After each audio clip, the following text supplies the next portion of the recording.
Okay, in this video, we're going to talk about how to write the equations of horizontal and vertical lines because their equations look a little bit different, and there's actually a shortcut to writing them once you know the slope. So let's look at horizontal lines. Horizontal lines, if we look at our axes, this is our x-axis, and this is our y-axis, and a horizontal line is a flat line that looks like this. So my drawing's not great, but it's supposed to be flat, it's straight. And so what we see is that it's going to hit the y-axis at some point here. It's never going to hit the x-axis. But there's other ways we can describe this line that are going to be important for when you're doing word problems. So instead of saying horizontal line, I could also say that it is parallel to the x-axis. That's important. That's another way to describe it, and it means the same thing. So here's my x-axis. These two lines would be parallel. So horizontal lines are always parallel to the x-axis. That means that they must also be perpendicular to the y-axis. Okay? We can see in this line here that makes a 90-degree angle there. So this line is perpendicular to the y-axis because the x-axis is perpendicular to the y-axis. So these two things are going to be other ways to describe horizontal lines instead of using the word horizontal. And another really important thing is that the slope of horizontal lines, the slope is going to be 0, okay? And so when we write the equation of a horizontal line, if we use these words to describe a line or we find that the slope is 0, the way we write the equation of this line is y equals some number. And that number is going to be the y coordinate of any point on the line because we can see that all of the y coordinates will be the same. We're going over some number x, but we're always going up to the same y value. So once you have a point on the line and you know that it's horizontal because one of these methods was used to describe it, then you can just write y equals the y value. Looking at vertical lines, here's our axes. This is x, this is y. A vertical line would look something like this. And again, this one is going to hit the x-axis at some point and it's never going to hit the y-axis. All of the x values for this line are going to be the same. So we're going to be going over the same number of x values no matter how high we go on the y.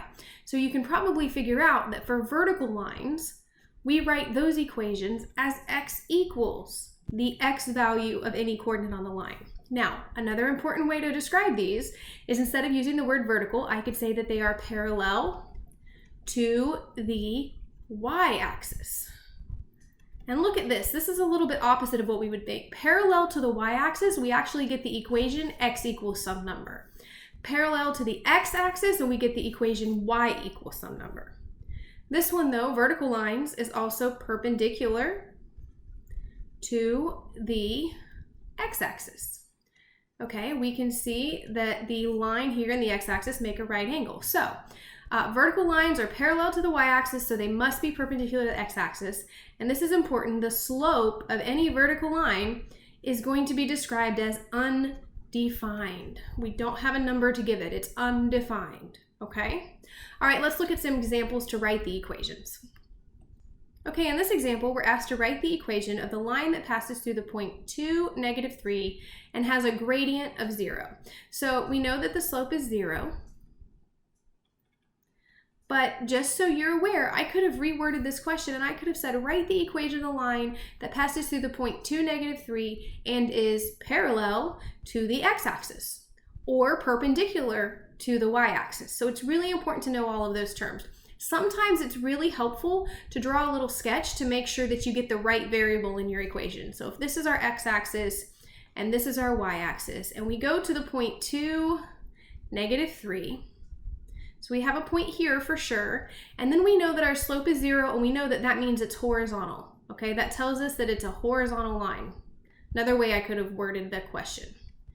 I can see that this line is going to cross, it's actually going to hit the y-axis, so my equation is going to be y equals this y value here, -3, because the y values of all the coordinates will be -3. And that's the equation of my line. So pretty short if you understand the terminology.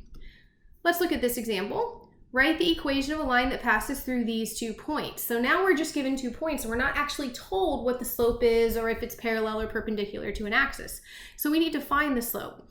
The formula to find the slope is y2 minus y1 over x2 minus x1, and this is an equation that you need to know. So if we look at these 2 points, this being point 1 and this being point 2, the slope would be 7 minus 5 divided by -3 minus -3. And a lot of you are already seeing what's going to happen. 7 minus 5 is 2, and -3 minus -3, this would become plus, we would get a 0 on the bottom. And we are not allowed to have zeros on the bottom of fractions. That tells us when we have a 0 on the bottom that the slope is undefined, which also tells us that we have a vertical line, okay? Again, vertical line means parallel to the y-axis or perpendicular to the x-axis, but sometimes it's helpful to draw a sketch and see it. So here's my axes. This is x, this is y. I can go over to -3, and I can go up to 5. Let's just say that's about there, and then the -3, 7 would be somewhere up here. And it's a vertical line because the slope is undefined. So there's my line. We can see that it hits the x-axis, so our equation needs to be x equals the x value of the coordinates, because all of the coordinates are going to have the same x value, and you can see that they do here. So x equals -3. That's the equation of my line. Okay, last one. Write the equation of a line that passes through this point and has an undefined gradient. Undefined gradient, remember, means that we have a vertical line. I need to identify that. It's vertical. It also means that it's parallel to the y-axis or perpendicular to the x-axis. And I keep saying this because this is important. In a word problem, I could have replaced undefined gradient with write the equation of a line that passes through the point -4, 1 and is perpendicular to the x-axis, and you would need to know what that means, or parallel to the y-axis, okay? So let's look at a grid. Here's x, here's y. If we go over to -4, 1, that's about here, and we know that our line is vertical because it's an undefined slope. So it looks like this. It is going to hit the x-axis. All the x values will be the same for every coordinate on that line, so we write x equals -4 because we know that's the x coordinate. And that's the equation of our line. Okay, well, I hope that helps. It would be a good idea to check out the video on parallel and perpendicular lines or writing the equations of lines in general. And I will see you in the next video.